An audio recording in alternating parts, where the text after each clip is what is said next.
बिस्मिल्लाहिर्रहमानिर्रहीम। आप सबका बहुत शुक्रिया। ये तो आपका प्रेस कॉन्फ्रेंस अंदर रखने चाह रहे थे, तो मैंने कहा लाहौर का मौसम इतना अच्छा है कि हमें बाहर ही करना चाहिए। तो आपका बहुत शुक्रिया। हम तो यहाँ पहुँचे इमदाद सुमरो साहब के साथ ताज़ियत करने के लिए, और इमदाद सुमरो साहब एक बहुत कमिटेड सहाफ़ी है, और हम काफ़ी देर से इसका रिपोर्टिंग को, ख़बरें को, एडिटोरियल्स को सुनते हैं, ख़बर लेते हैं, समझने की कोशिश करते हैं कि पल्स क्या है हमारी सहाफ़ी बरादरी का, और साथ साथ जमहूरी अंदाज में जमहूरियत की, चाहे वो पार्लियामान का या सोसाइटी का या मीडिया के फ्रीडम ऑफ स्पीच के हवाले से इमदाद सुमरो साहब का जो तरीक़ेकार है उसको हम बहुत पसंद करते हैं। तो आपका शुक्रगुजार हैं हम। बिलावल साहब, ये फरमाइएगा कि सुप्रीम कोर्ट में पहली बार बराह रास्त जो है वो प्रोसीडिंग को चलाया गया, नशर भी किया गया। आप नहीं समझते एक अहम मसला है इलेक्शन के हवाले से भी इसी तरह से ओपन प्रोसीडिंग होनी चाहिए ताकि पूरी पाकिस्तान और पूरी दुनिया देखे, और इलेक्शन एक अहम मसला है और बड़ वक्त इलेक्शन हो सके और सारी कोर्ट प्रोसीडिंग भी सामने। मेरा ख्याल में ये अब जो केस चल रहा है प्रैक्टिस और प्रोसीजर एक्ट के हवाले से, ये पार्लियामान की बालादस्ती की, पार्लियामान की सुप्रीमेसी की, हमारा कॉन्स्टिट्यूशन का बेसिक फंडामेंटल जो राइट आपके पास है, मेरे पास है, हर इदारे के पास है, वो इससे ऊपर इसके बारे में है। और इसलिए कि ये इतना अहमियत रखता है और एक किस्म का अदालत का खुद इसमें स्टेक है, तो ये इसलिए ये फ़ैसला लिया गया जो एक मुनासिब फ़ैसला है, जो एक अच्छा फ़ैसला है कि इस केस को फुल कोर्ट इस केस को सुने और इस केस के बारे में फ़ैसले दें। जहाँ तक दूसरे केसेस हैं उस पर फिर अब चीफ जस्टिस साहब का और उसका कोर्ट की मर्जी होगी। कहीं इलेक्शन के हवाले से फैसले वो उनके अब इस केस के नतीजे पे ये फिर सामने आएगा कि जो बेंच बनाने का इख्तियार है अभी तक तो वो सिर्फ चीफ जस्टिस साहब का सवाबदीद है।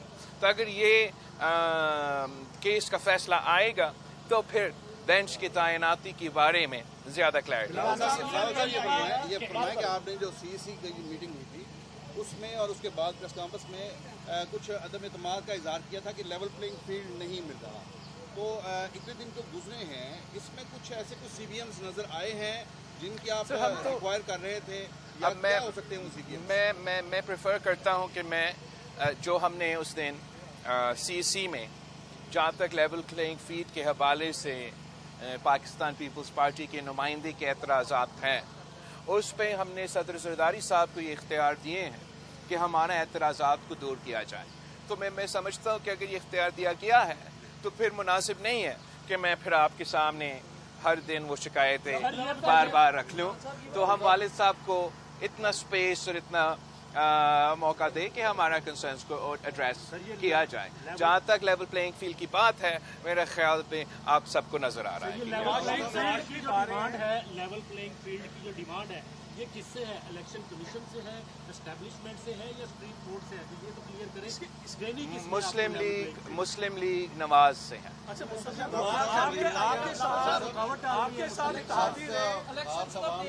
पे होता है, ये एस्टेब्लिशमेंट की पल्स इस वक्त क्या कह रही है इलेक्शन के हवाले से, कब होंगे? मैं एस्टेब्लिशमेंट कानून और आइन के मुताबिक चलेंगे और कानून के तरीके से वो इलेक्शंस में अपना इंशाअल्लाह ताला हिस्सा देंगे। जहाँ तक इलेक्शंस कब होंगे, डेट ऐलान करने का इख्तियार ना एस्टेब्लिशमेंट के पास है, ना मेरे पास है, ना किसी और के पास है, वो तो इलेक्शन कमीशन के पास है। तो डेट के हवाले से और स्केड्यूल के हवाले से वहाँ तो पीपल्स पार्टी का जो पोजीशन है वो वाज़े हैं।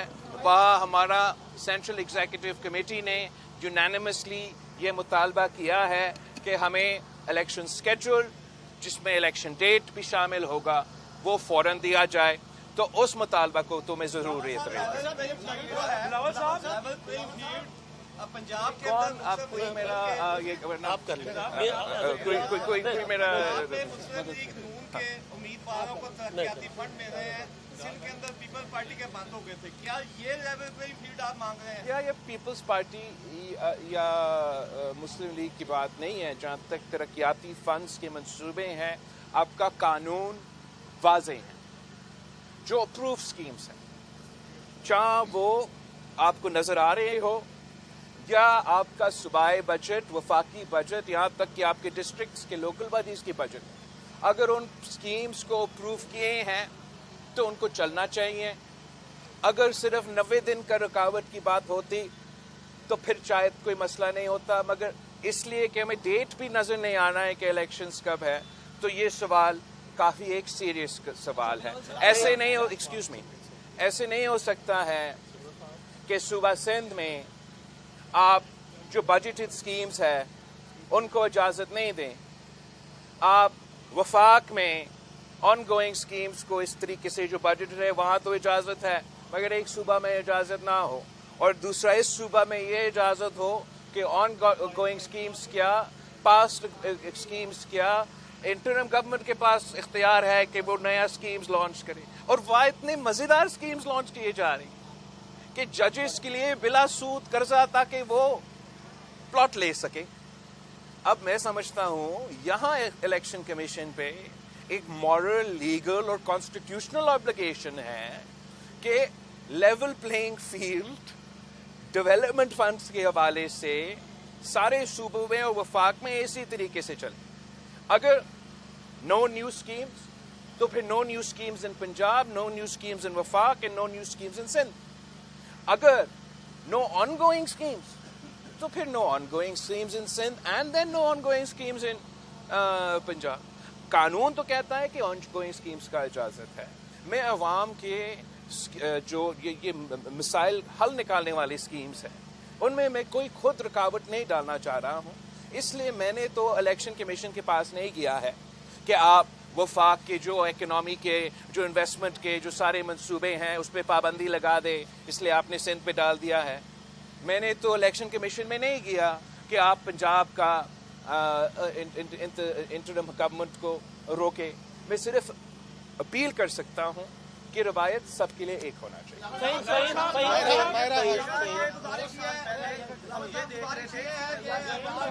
Can't hear everybody at once. I can't answer 4 people at the same time, sorry. اس کو کر دے دو یار, آپ کرو. بلاول صاحب یہ بتائیے گا کہ 2 سال پہلے ہم یہ دیکھ رہے تھے کہ پیپلز پارٹی اب کے جو الیکشن ہے اس کے حوالے سے پلاننگ کر رہی تھی. بلوچستان میں ان کی گروپس بن رہے تھے, لوگ آپ کی پارٹی میں شامل ہو رہے تھے, جنوبی پنجاب میں لوگ آپ کی طرف آ رہے تھے. ایک دم ایسا کیا ہوا کہ وہاں پر بھی لوگ آپ کی طرف آنا رک گئے, جنوبی پنجاب میں بھی آنا رک گئے, اور اب الیکشن قریب آئے ہیں تو اب کرپشن چارجز اور مختلف قسم کی چیزیں. میں آپ کا سوال کا بہت شکر گزار ہے. اس لیے میں چاہ رہا ہوں کہ جو کردار کشی اور پراپیگینڈا مہم چل رہے ہیں میڈیا پہ, جو کسی ایک جماعت اس میں تو بہت ماہر ہے, اس پہ آپ دھیان نہ دیں. جہاں تک پاکستان پیپلز پارٹی کی شمولیت کی بات ہے, چاہے وہ بلوچستان, ساؤتھ پنجاب یا یہاں پنجاب کی بات ہو, ہر دن کوئی نہ کوئی شامل ہو رہا ہے.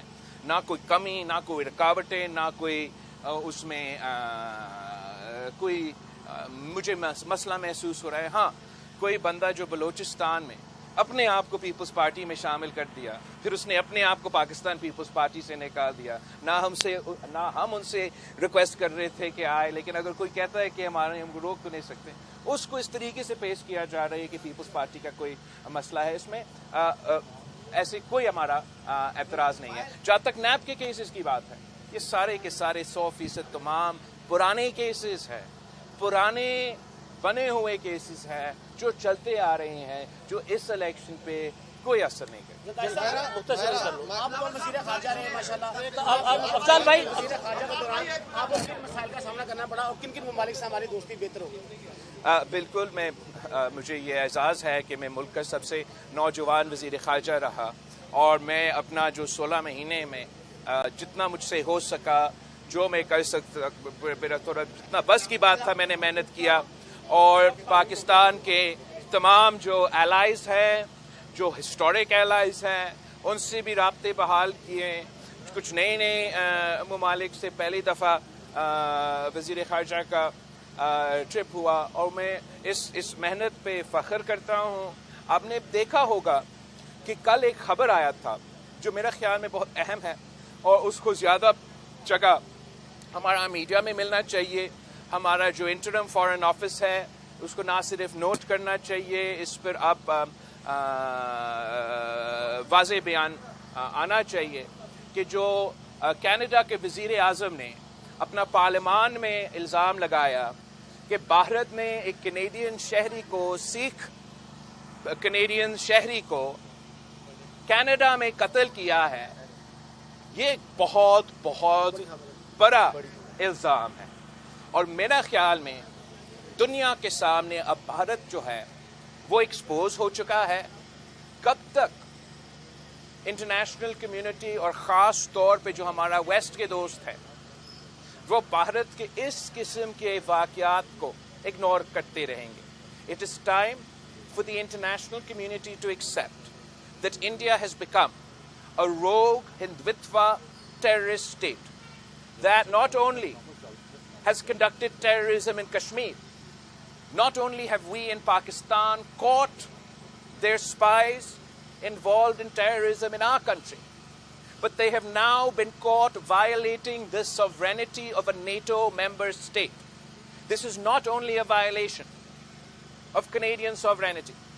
This is a violation of international law and international norms, and the Pakistan People's Party calls, but Pakistan should call on the international community to stand with the people of Canada and highlight the atrocities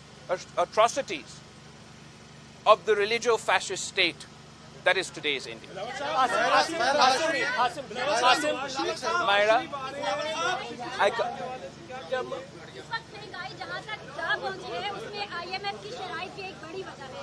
اگر آپ election جیت کر آتے ہیں تو کیا عوام کو ریلیف مل پائے گا؟ کیا آپ IMF کو قائل کر پائیں گے مہنگائی کم کرنے میں؟ آپ کے بہت صحیح سوال ہے. اس لیے جو مہنگائی ہے وہ پاکستان کے عوام کے سب سے بڑا ایشو ہے. ان کا کوئی دلچسپی نہیں ہے کہ کون کیا کر رہا ہے, میرا کون سا مارچ چل رہا ہے, قیدی نمبر فلاں فلاں کا آج کل کا کیا ڈرامہ ہے, یا کون کہاں سے آ رہا ہے. ان کا مسئلہ یہ ہے کہ مہنگائی پاکستان میں اس وقت تاریخی سطح پہ پہنچ چکا ہے. پاکستان کا عوام کو نہیں معلوم کہ اگر ان کو اپنے بچوں کو اسکول بھیجنا ہے تو کہاں سے وہ اسکول فیس کا بندوبست کیا جائے. اگر ان کے بڑوں کا علاج کروانا ہے تو وہ کیسے وہ ہاسپٹل کی فیس ادا کریں گے. ان کو معلوم نہیں ہے کہ اگلا جو بجلی کا بل آئے گا وہ پورا کیسے ہوگا. اور اس پریشانی میں, اس دکھ میں, اس مشکل میں ان کو ایک امید کی ضرورت ہے, ان کو ایک روڈ میپ کی ضرورت ہے. ان کو اتنا تو اندازہ ہونا چاہیے کہ ان کو ایک موقع ملے گا آنے والے الیکشنز میں کہ وہ آزادانہ طریقے سے اپنا نمائندے چنیں, عوامی نمائندے ہو جو منتخب ہو کے اسلام آباد میں بیٹھ کے ان کے بارے میں سوچیں گے. چاہے وہ IMF سے معاہدہ کر رہے ہو, چاہے وہ پاکستان کا بجٹ بن رہا ہو. جو ہمارا سب سے مین پرائیورٹی یہ ہونا چاہیے کہ اس مہنگائی کی صورتحال میں ہم عام آدمی کو کیسے ریلیف دے سکتے ہیں. آپ کا سوال یہ تھا کہ کیا پاکستان کے عوام یہ توقع پاکستان پیپلز پارٹی کے رکھیں کہ IMF کے شرائط کے باوجود ہم عوام کو اس مہنگائی سے ریلیف دلوا سکیں. میرا کہنا یہ ہے کہ یہ ہمارا تاریخ ثابت ہو چکا. جب 2007-8 کا حکومت آیا تھا 2013 تک دنیا میں گلوبل ریسیشن تھا. واشنگٹن سے لے کے UK, یورپ, پورا دنیا میں فائنینشل مارکیٹس کریش ہو رہے تھے. تاریخی مہنگائی بھی تھا پاکستان میں. ذرائع قلت اس حد تک مطلب آپ اپنا فوڈ انسیکیورٹی کو مینیج نہیں کر سکتے تھے. آپ کو چینی, چاول, گندم کو بھی باہر سے منگوانا پڑ رہا تھا. तो उस माहौल में जब पाकिस्तान पीपल्स पार्टी ने देखा महंगाई था, तो हमने कहा पाकिस्तान के अवाम को लावारिस नहीं छोड़ेंगे। हमने इनकलाबी बेनज़ीर इनकम सपोर्ट प्रोग्राम क्यों दिया? इसलिए कि जब महंगाई है, अब इस मुल्क के गरीब तरीन औरतों को लावारिस ना छोड़ें, उन तक माली मदद हमने पहुंचाए।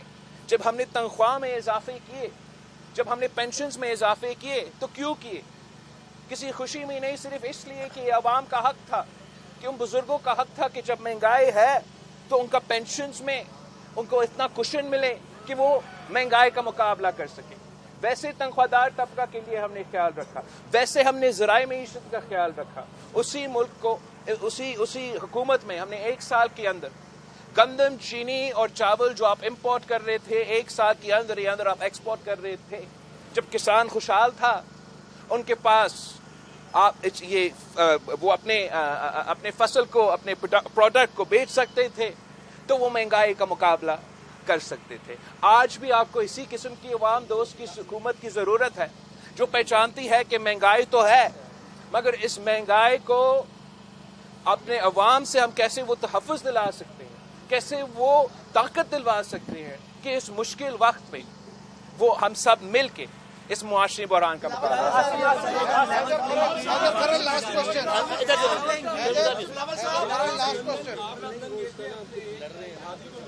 वो 21 अक्टूबर को वापस आ रहे हैं नवाज शरीफ। एक तो आप उनके इस्तकबाल के लिए जाएंगे, नंबर 2 उनके ऊपर सजाएं हैं। आप क्या समझ रहे हैं कि उन्हें जो सजाएं थी, उनका तो मौक़िफ़ है कि वो तमाम सजाएं ख़त्म हो जानी चाहिए और वो बेबुनियाद है। आप उनके इस स्टांस को किस तरह देखते हैं? ये दोनों चीज़ों को एड्रेस कीजिए।